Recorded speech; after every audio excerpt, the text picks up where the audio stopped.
My mom explained why she's always been partial to my sister. Okay, so I'm 17 male, have a twin sister, and if I'm being honest, our mom has always seemed more partial to her. She's always far quicker to give her hugs and compliments. And she seems a bit more emotionally distant to me. I've noticed it my whole life.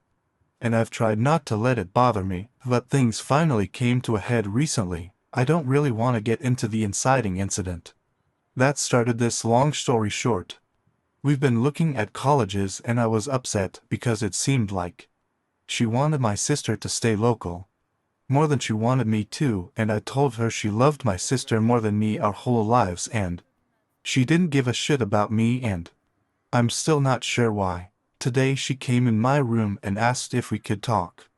And she said there's something she felt it was time to tell me. Then she opened up about her childhood, something she's never done, and explained that her father abused her sexually, and she had brothers who abused her too. And it instilled a deep disdain towards men and her. She told me she's been meaning to go to therapy and get help.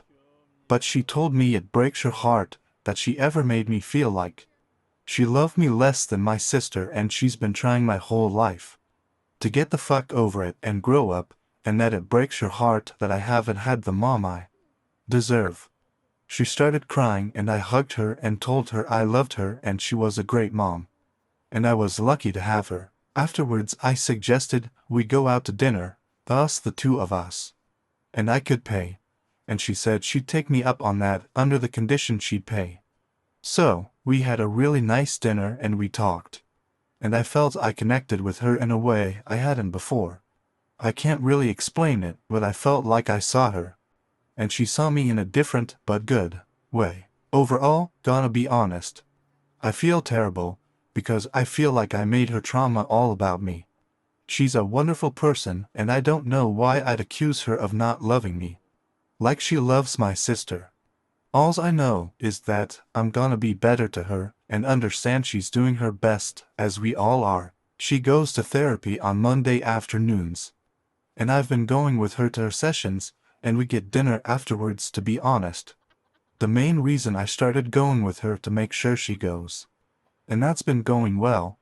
She walked out of one session crying this month, but that's just how it goes sometimes. I've also been seeing eye to eye with my mom in a way I never have. And I've even been getting along better with my sister, who she also ended up telling about her childhood. And my sister has been insanely compassionate towards both me and our mom, and sometimes will intentionally leave my mother and I alone so we can bond. And don't make any mistake, she is trying her damnedest to connect with me. She's been asking me questions about my hobbies and engaging in them with me. And I do believe she's a great mom. I'll close this out with an uplifting story from a few nights ago. So my sister and I watched some TV together and were up late. So, we started heading to bed and but heard our mom in her bed crying. We looked at each other and neither of us knew why she was crying, but I know she's been in pain, so I went inside. And without saying anything lied down her bed next to her. She stopped crying and seemed surprised. But then my sister came into the room, and also without saying a word got into the bed next us. My mom started crying again, a good cry this time, and gave us both a hug and said I love you guys. And the three of us all went to sleep together. It genuinely made me feel like my sister and I were little kids again. Obviously, we had a lot less space than we did back then, and were packed tightly together, but it was wonderful and reminded me of the old days when we'd all fall asleep together.